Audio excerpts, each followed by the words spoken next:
सुधासोदार्वाज्योत्स्ना निर्मलिखितदिङ्मुख मृगलक्ष्मा तमः शान्ते शांतिनाथो जिनोस्तु।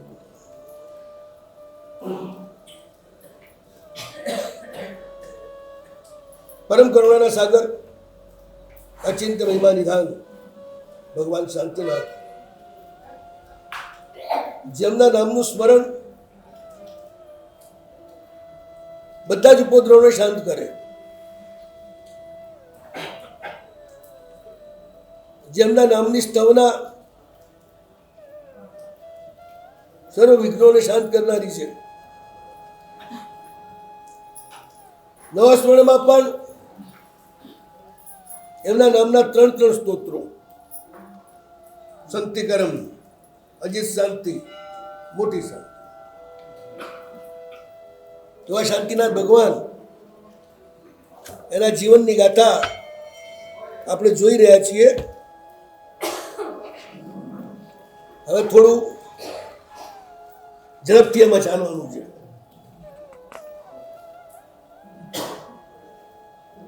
પ્રથમ ભાવમાં ભગવાન શ્રીસેન રાજા, અભિનંદિતા સિંહનંદિતા રાણી,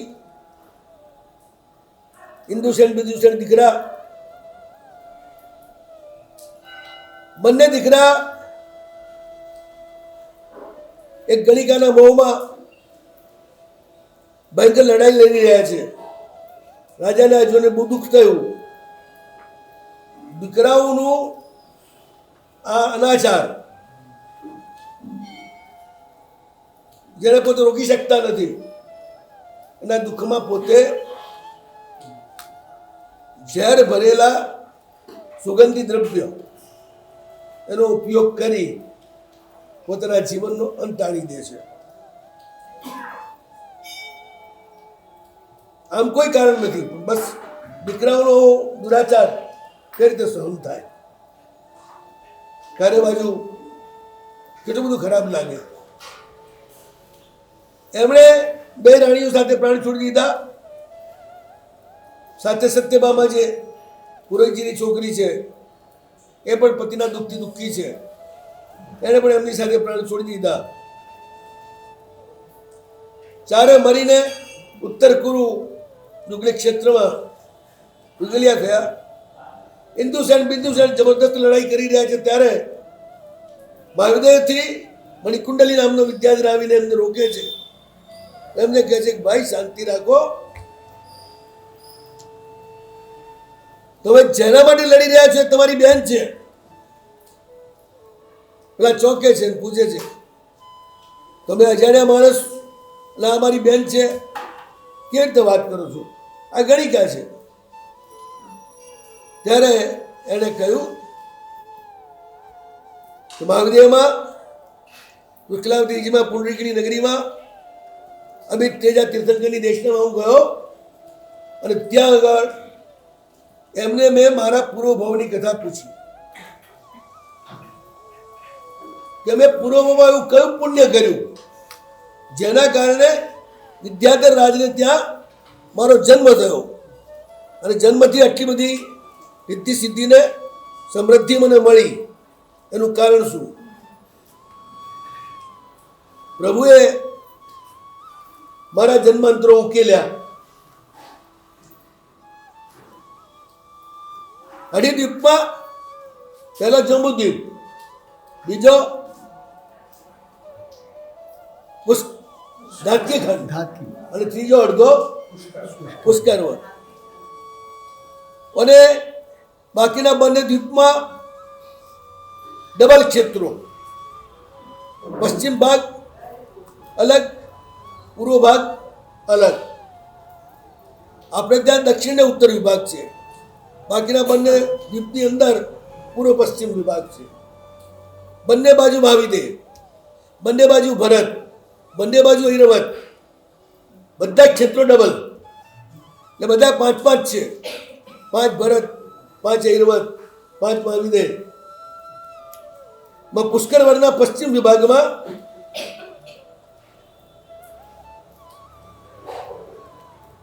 મહાવિદેવનો ભાગ કરતી બે નદી છે, સીતા અને સિદ્ધોદા.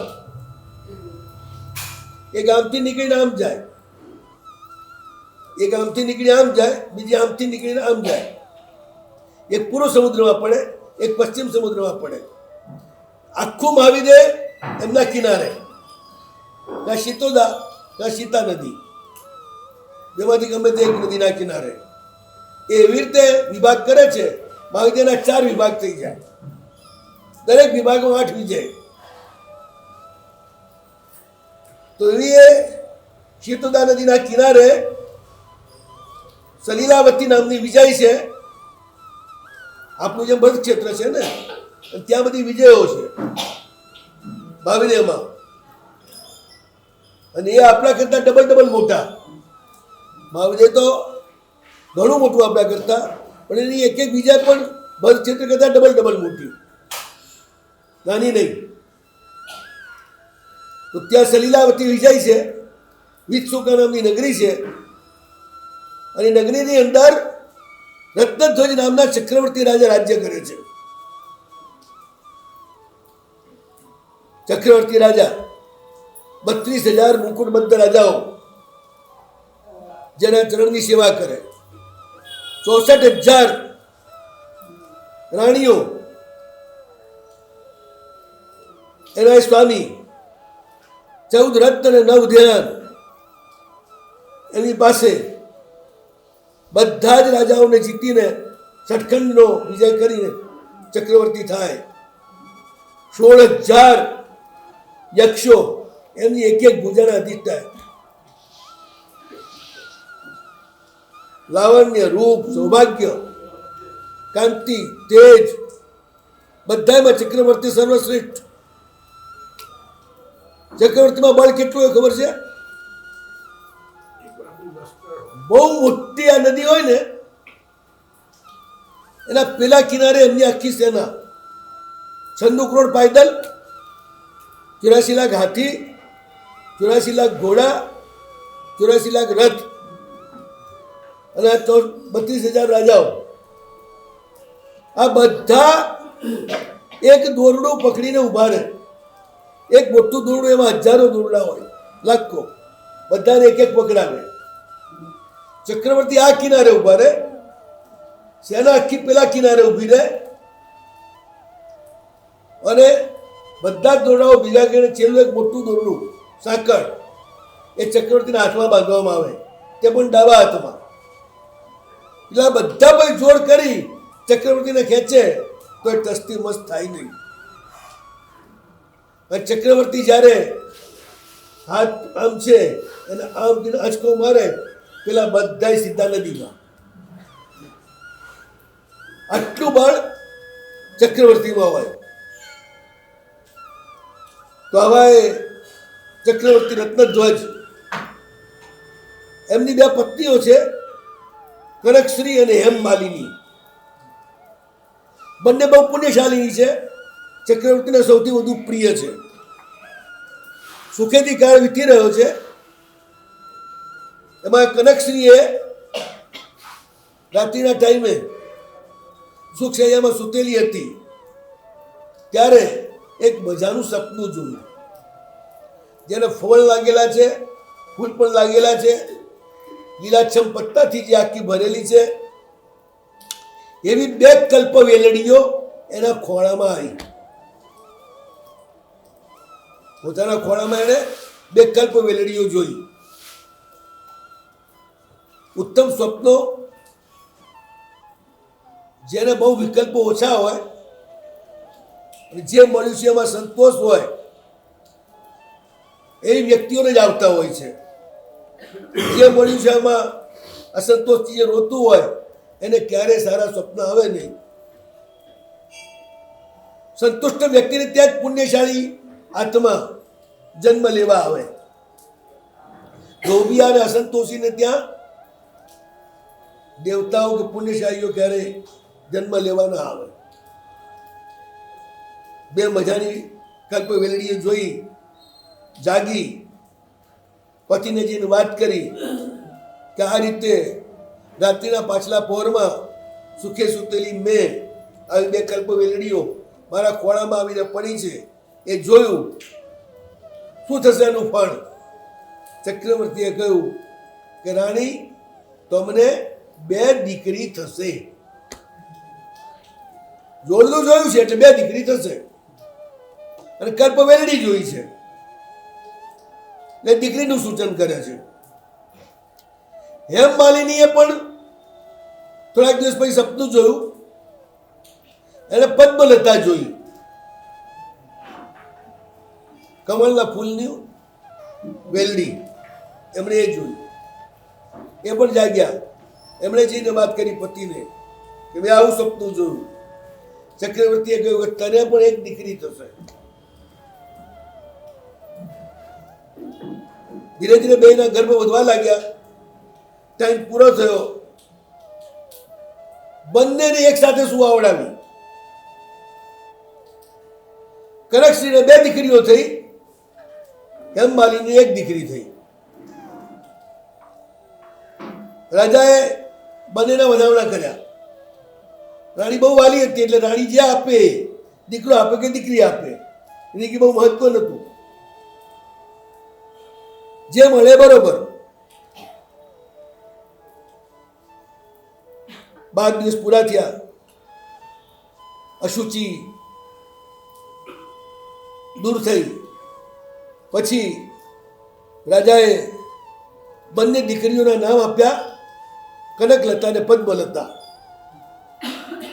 હેમમાલિનીની જે દીકરી છે 1, એનું નામ આપ્યું માત્ર પદ્મા. બંને દીકરીઓ મોટી થવા લાગી, ફટાફટ ભણવા મૂકી દીધી આચાર્યને ત્યાં. ભણી ગણીને હોશિયાર થઈ, 14-15 વર્ષની. એક દિવસે પદ્મા અજીતસેના નામના સાધુજી મહારાજ, જે પ્રવર્તિની હતા, 11 વર્ષના ધારક હશે, એમની પાસે ગઈ, વંદન કર્યું, એમની પાસે બેઠી. સાધુ સાધુનો ધર્મ એક જ છે, જે આવે એને ધર્મોપદેશ આપવો.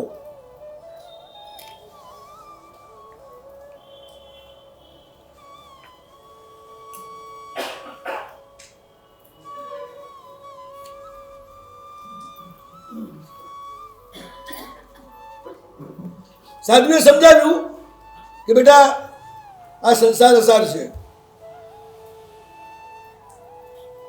આ સંસારમાં પરિભ્રમણ કરતા કરતા શાશ્વત સુખને આપવા વાળો જીનેશ્વર પરમાત્માએ કહેલો ધર્મ અતિ દુર્લભ છે, બાકી બધું સુલભ છે. પ્રભુનો જે ધર્મ છે એ અતિ દુર્લભ છે. એ ધર્મ મળ્યા પછી પણ સર્વવીરતી તો એકદમ દુર્લભ. બહુ પુણ્ય હોય, પ્રભુની પરમ કૃપા થાય તો જ સર્વવીરતી મળે. માત્ર પુરુષાર્થથી સર્વવીરતી મળતી નથી. એને માટે જબરદસ્ત ચારિત્ર બોધ્ય કર્મનો ક્ષય જોઈએ.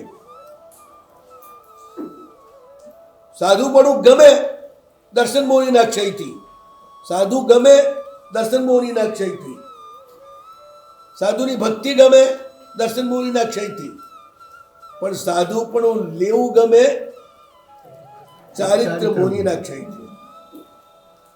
ચારિત્ર મોહનીનો ક્ષય માત્ર ને માત્ર વૈરાગ્યની વાતોથી થતો નથી, પણ દેવગુરુની ભક્તિ જબરદસ્ત જે કરતા હોય એના ચારિત્ર મોહનીનો ક્ષય સહજ રીતે થઈ જાય. વાપરવું પડે પ્રભુની ભક્તિમાં દ્રવ્ય, વાપરવું પડે ગુરુની સેવામાં શરીર અને દ્રવ્ય.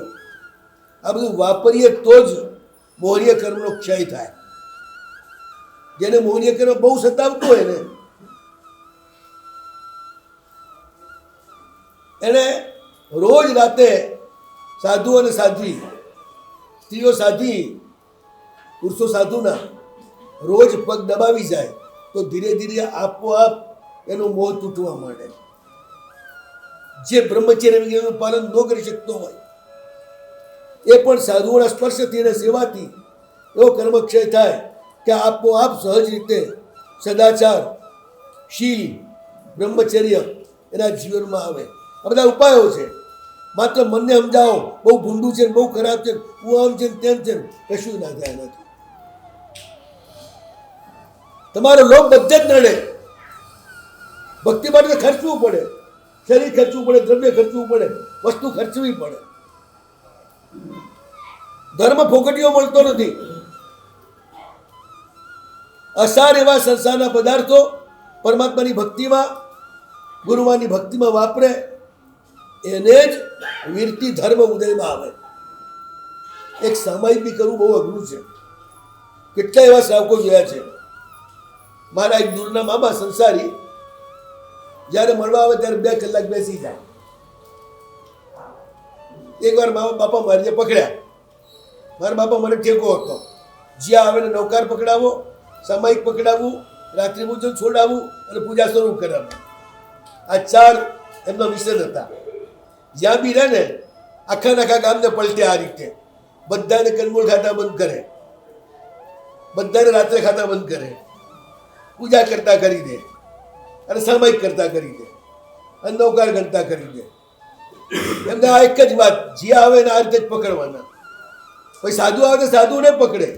કિત્તેશ્વરી આવે તો એના કાન પકડીને પૂછે કે એ નૌકાર કેટલા ગણે છે. પુણ્ય બાળસુરી આવે તો એમને મારે ધબ્બો પહેલા, પછી પૂછે કે એ નૌકાર કેટલા ગણે છે. કારણ કે અમારા બધાના એમના મારા બધાના બાપા એક સરખા અને બધા વડીલ, એટલા બધા ભલે આચાર્ય થાય પણ બાપા મારા ધબ્બા ખાય, કાન સાંભળે અને પૂછે જ્યારે આવે ત્યારે. એમાં એ શરમ નહીં કે આ કિત્તેશ બહુ મોટો થઈ ગયો છે, દુનિયામાં ભગત ઘણા છે એટલે એને આમ ન ખરાય, એવું બધું એમના મનમાં નહીં. એ સાધુઓનું કામ આ જ છે, તમને પાપથી છોડાવવા. તો એ કે છે સર્વવૃત્તિ બહુ પુણ્યથી મળે, એ સર્વવૃત્તિ મેળવવા માટે જ પ્રયાસ કરવો. હમણાં અમે લલિત પુસ્તક વાંચીએ છીએ એમાં એ જ આવ્યું શ્રાવક કોણ, તેમાં સ્પષ્ટ લખ્યું છે હંમેશા સાધુ બનવા માટે તડપતો હોય એનું નામ શ્રાવક. પછી પૂછ્યું સાધુ કોણ? જગતના સર્વ જીવોનું કલ્યાણ કરવા માટે જ જે હંમેશા વર્તતો હોય એ સાધુ.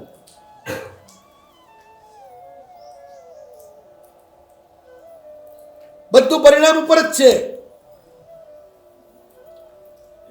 આ દીકરી ગઈ સાધુમાં જ્યાં વાત કરી,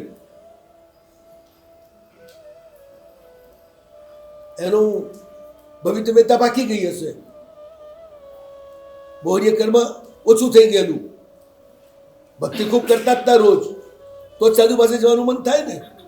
સાધુ પાસે જવાનું મન બહુ પુણ્ય હોય તો થાય. દેરાસરમાં જવા માટે જેટલું પુણ્ય જોઈએ ને એના કરતાં 10 ગણું પુણ્ય સાધુ પાસે જવા માટે જોઈએ. ત્યારે તમે આવી શકો. ખાલી પાસે જવા માટે? હા. તો સાધુ થવા માટે તો કેટલું જોઈએ? એનાથી વધારે. સાધુ થવા માટે કશું ના જોઈએ. આ ભગવાન અને સાધુનો સંસર્ગ એ જ એનું કામ કરી દે. પછી તો પ્રભુનો અનુગ્રહ મળે ને, પ્રભુની કૃપા મળે. એથી જ સાધુની સેવા સિવાય પ્રભુની કૃપા ના મળે. સીધા પ્રભુ રીઝતા જ નથી. તો એને જતી જ ગઈ વાત, બહુ ખુશ થઈ ગઈ, રોવા રોયા એના આનંદથી ઉભરાઈ ગયા. એને વૃત્તિનો પરિણામ થઈ ગયો. બસ હવે સારી વૃત્તિ દેવી છે મારે. મારે જગતમાં કોઈ જીવોને દુઃખ આપવું નથી, પીડા આપવી નથી. આપણે કોઈને પીડા આપીએ તો આપણને પીડા મળે ને, આપીએ જ નહીં તો શું મળે? દુનિયામાં જે આપીએ એ મળે, બેંકમાં જે જમા કરાવ્યું એ જ મળવાનું છે ને. એટલે પદ્માએ કહ્યું સાધુજીને કે ગુરુણીજી, મારા મા બાપને પૂછીને આવું તમારી પાસે દીક્ષા લેવા. મારા મા બાપને પૂછવા જઉં છું, એ રજા આપશે એટલે તરત જ આવીશ અને મારું જે આ મનુષ્ય જન્મ મળ્યો છે એને હું સફળ કરી દઈશ. પણ તેને કહ્યું ભલે બેટા, પ્રમાદ ના કરતી, ઘરે જઈને ભૂલી ના જતી. કારણ કે મોટા ભાગે છે ને અહીં સાંભળ્યું ઘરે જતા જતા રસ્તામાં જ વેરાઈ જતું હોય છે, ઘરે પહોંચતું જ નથી. કારણ કે થેલી છે ને કાળાવાળી જોઈએ આખી, થાળી છે ને એ ચાયણી જેવી હોય, એટલે કાંકરા રહે, અનાજ અનાજ બધું નીકળી જાય. પદ્મા તો કે બરોબર છે, ગઈ મા બાપ પાસે વાત કરી પોતાની. આ તો ચક્રવર્તી સમ્યક દ્રષ્ટિ છે. મા બાપ બંને કહી દીધું, બેટા જે પરિણામ ઘડપણમાં પણ દુર્લભ છે એ પરિણામ ઉદ્ધતાઈ અને અવિનય એના ઘર જેવી આ જુવાની એમાં તને થયો છે. તું બળભાગી છે. એટલે જુવાનીને છે ને એના વખાણ ક્યારેય કર્યા જ નથી. જુવાની એટલે શું? ઉન્માદીની, તોફાની નદી જેમ ચડી હોય અને બધું તોડીને કિનારા તોડીને ચાલે ને, એમ જુવાની છે ને બધા કિનારા તોડીને ચાલે. ત્યારે ત્યારે ખબર પડે કે કેટલું નુકસાન કર્યું પોતાને. તો અવિનયના કુલ ઘર જેવી આ જવાની. જવાન અને વિનય હોય એની બહુ આશા ના રાખવી તમારે. ભેડા થાય ને તોય ઘણા નથી થતા વિનય, તો જવાનીમાં તો ક્યાંથી થાય? તો કે આવી ઉંમરમાં તને આ ભાવના થઈ, ખરેખર અમે પણ ધન્ય બની ગયા તારા માતા પિતા તરીકે, કે જેમના ઘરમાં તારી જેવી વીરતીના મનોરથ વાળી કન્યા ઉત્પન્ન થઈ. બળભાગી હોય ને એ મા બાપ જ પોતાના સંતાનોની સર્વવીરતીના માર્ગે જવાની ઈચ્છાને વધાવે. કારણ કે આ બધાને સુખ આપવા સાથે પોતાનું સુખ મેળવવાનો માર્ગ છે. અને હિતકારી મા બાપ હોય એ કયા સંતાનને સુખી બનવાના માર્ગે જતા રોકે? સાચા મા બાપ રોકે નહીં. મોહાદીન મા બાપ એ જ રોકે. અને મતલબ કંઈ જ નથી. દીકરા દીકરીને સુખ આપવાની તમારી કોઈ તાકાત નથી. એ એના કર્મમાં જે લખી લાવ્યા હોય એને મળવાનું છે. એટલે એના માટે મોહ રાખવો એ ખોટો જ છે. એટલે આ તો બહુ ખુશ થઈ ગયા. પછી તો મા બાપની રજા મળી, પરમાત્માની 8 દિવસની ખૂબ ભક્તિ કરી અને મા વિભૂતિ સાથે અજીત્યના પ્રવૃત્તિની પાસે ગઈ અને સાધ્વીજી એને દીક્ષા આપી. અત્યારે આ માર્ગ બંધ થઈ ગયો છે,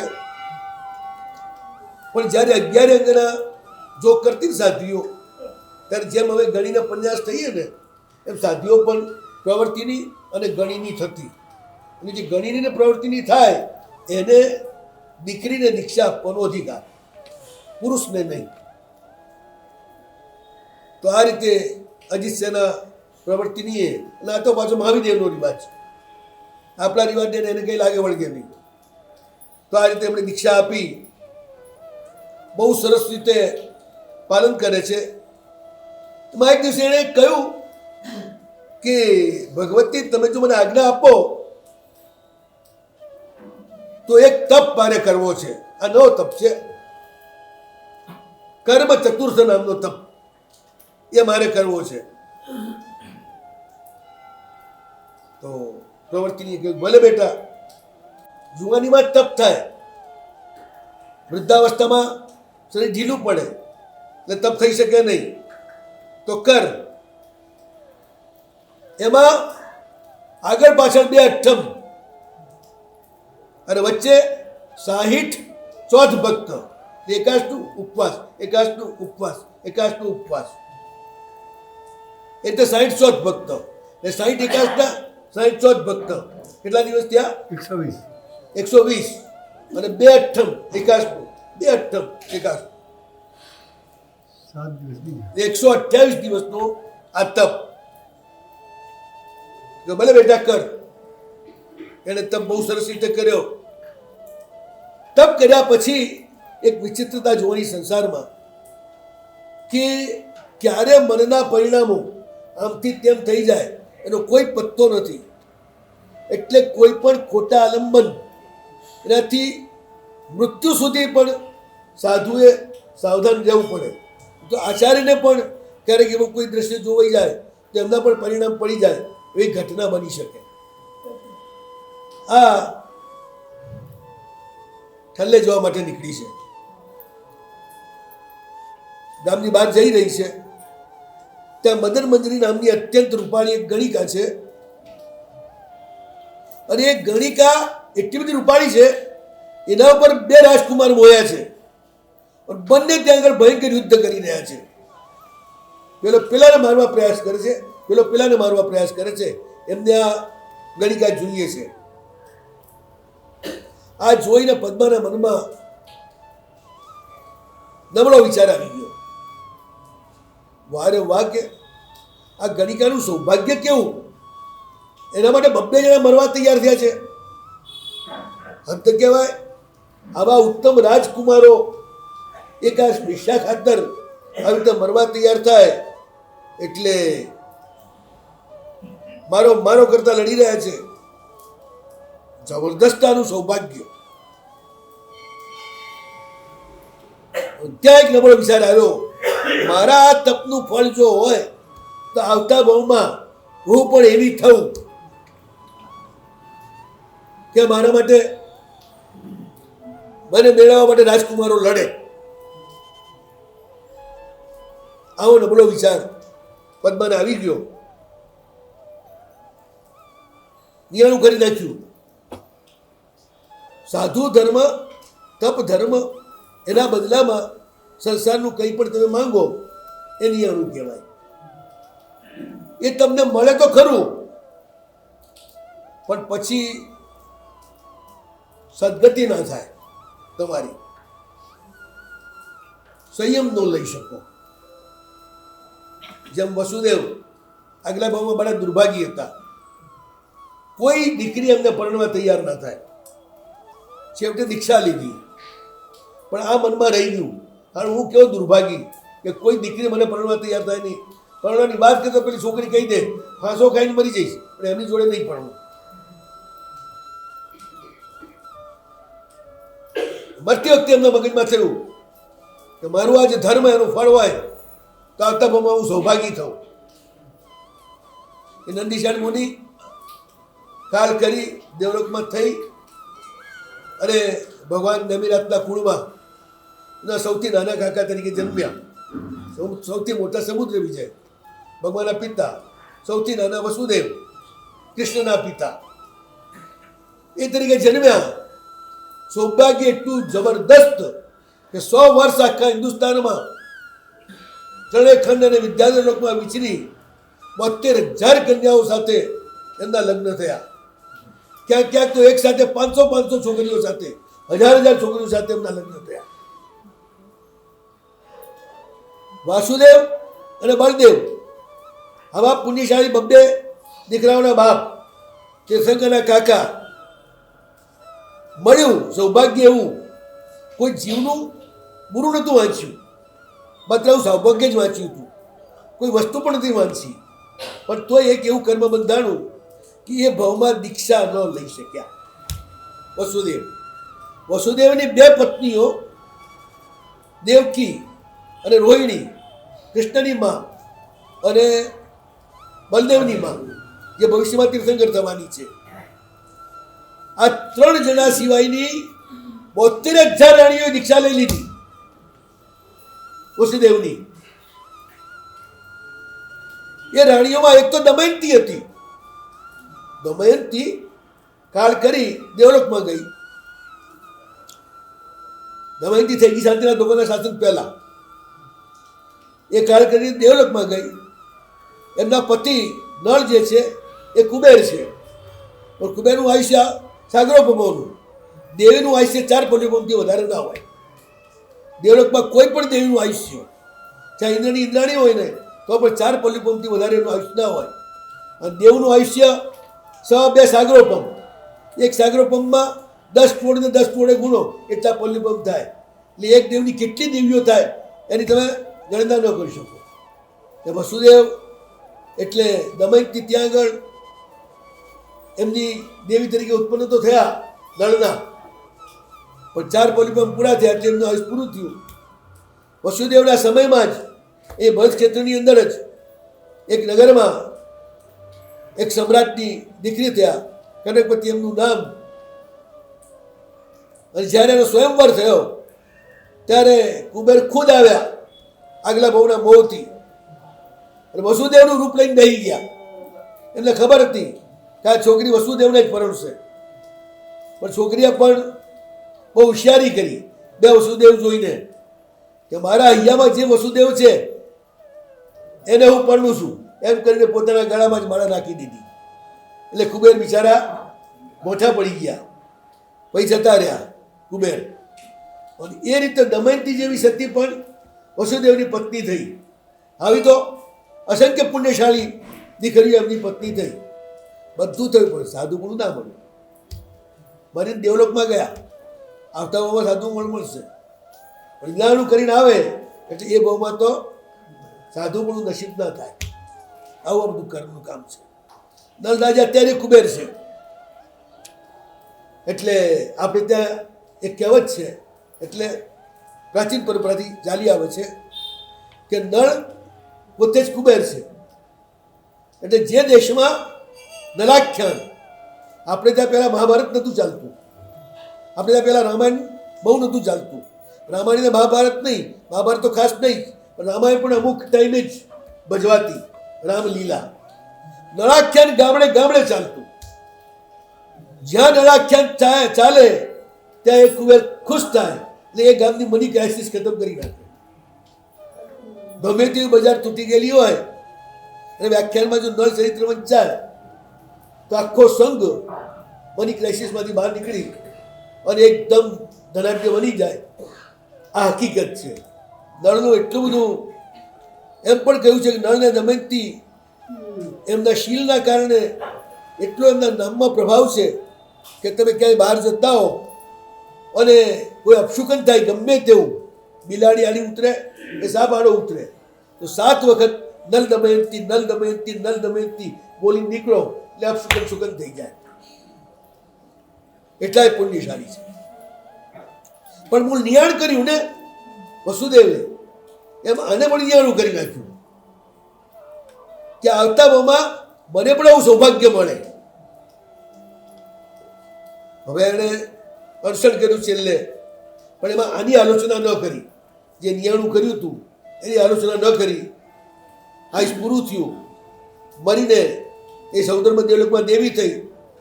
હવે એની જે પેલી 2 દીકરીઓ, એની મમ્મી કનકશ્રી, એ પણ ગાળ કરી સંસારમાં ભમી અને એક ભવની અંદર દાન ધર્મની રુચિવાળી બની, ત્યાં પણ પુણ્ય બાંધી અને મરીને એ દાન ધર્મના પ્રભાવથી તું મણિકુંડલી નામનો વિદ્યાધર થયો. કોણ? કનકલતા ને પદ્મલતા, આ 2 દીકરીઓની જે માં રત્નધ્વજ ચક્રવર્તીના પત્ની, એ ભવાંતરમાં આ રીતે ભમી અને મણિકુંડલી વિદ્યાધર થયો. હવે એમની 2 દીકરીઓ પદ્મલતા અને કનકલતા, એ પણ અનેક ભાવોમાં ફરી.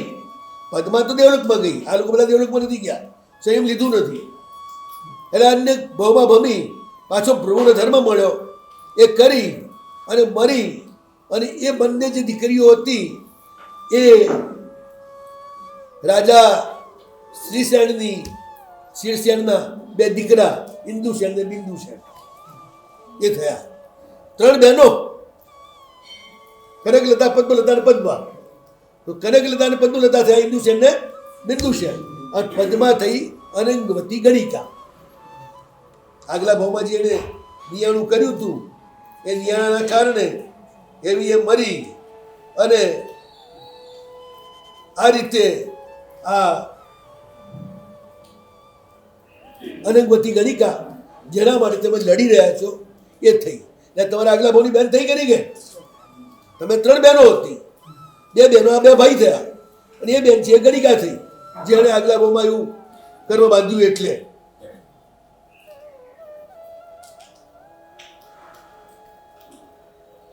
તો આણે કહ્યું કે ભગવાને મને કહ્યું કે અત્યારે એ અનંતમતી ગણિકાના માટે, આગલા ભાવની પદ્મા, એના માટે એની બેન જે હતી એવા 2 ભાઈઓ ઇન્દુસેન ને બિંદુસેન એકબીજાને મારી નાખવા માટે લડી રહ્યા છે. આ સાંભળીને હું તો તરત ભાગ્યો, કારણ કે તમે આ ભાવમાં હું મણી કુંડલી વિદ્યાધર છું, પણ તે જન્મની અંદર હું તમારી માં હતી કનકશ્રી. એટલે તમારા હિતની ઈચ્છાથી ત્યાંથી ભાગીને અહીંયા આવ્યો છું અનુરાગથી. તો હવે બોલો તમારે શું કરવું છે?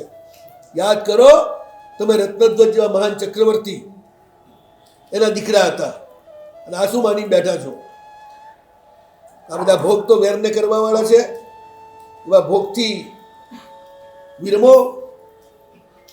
જેના માટે જે ભોગના મોહથી જીવો હિત નહીં કશું જ જાણતા નથી, માટે મોહને છોડો, એમાંથી છૂટી જાઓ. દુનિયાની અંદર કોઈ આપણું દુશ્મન નથી. આપણા રાગ અને દ્વેષ જ આપણા દુશ્મન છે. એ જ આપણને બધી રીતે અપયશ આપે છે, આપણા ગુણોનો વિનાશ કરે છે. અને આ લોકને પરલોકમાં આપણને બધા દુઃખ પણ આપણા રાગ અને દ્વેષ જ આપે છે. કોઈ વસ્તુ નથી આપતી, કોઈ વ્યક્તિ નથી આપતી.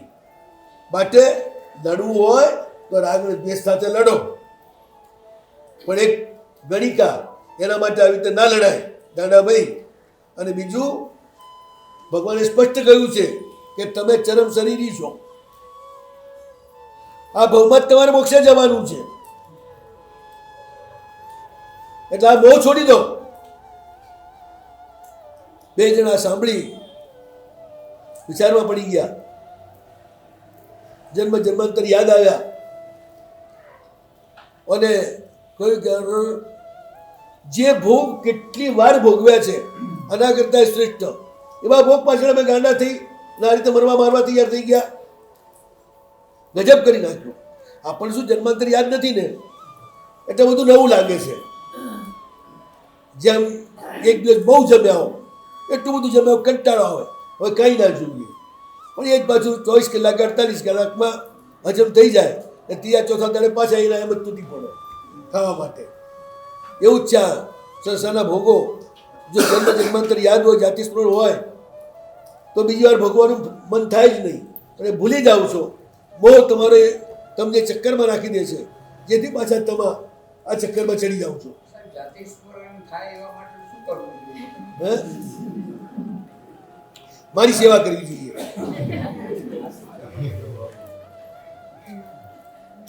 તરત જ એ લોકોએ કહ્યું કે અમારે આવા સંસારની અંદર રહેવું નથી, હવે ફસાવું નથી.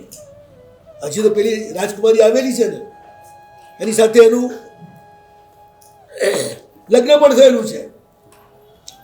પણ એક વખત વૈરાગ્ય થયા પછી છે ને, પછી કોઈ મોહ ખેંચતો નથી. હવે અમારે ક્યાં ભોગમાં ફસાવવું નથી. અમે હવે સીધા જ મોક્ષ માર્ગ તરફ જઈશું.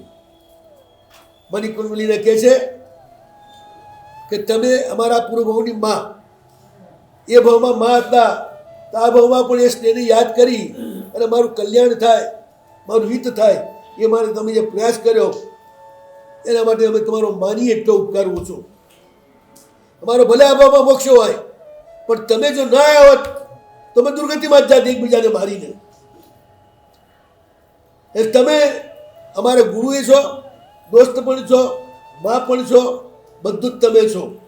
એ રીતે ખૂબ સત્કાર કરી એને વિસર્જિત કર્યા. ભાઈ 4000 પુરુષોની સાથે ધર્મરુચિ અણજાની પાસે બે જણાએ દીક્ષા લીધી, ખૂબ તપ તપ્યા અને છેલ્લે શુક્લ ધ્યાનના અગ્નિમાં બધા જ કર્મો ખપાવી અને એ લોકો બે ભાઈ મોક્ષમાં ગયા. આ રીતે ભગવાનના પહેલા ભાવના બે દીકરા છેવટે મોક્ષમાં જ ગયા. ભલે લડ્યા અનંતમતી ગણિકા માટે, ને એમાંથી જ એમનો વૈરાગ્ય આવ્યો.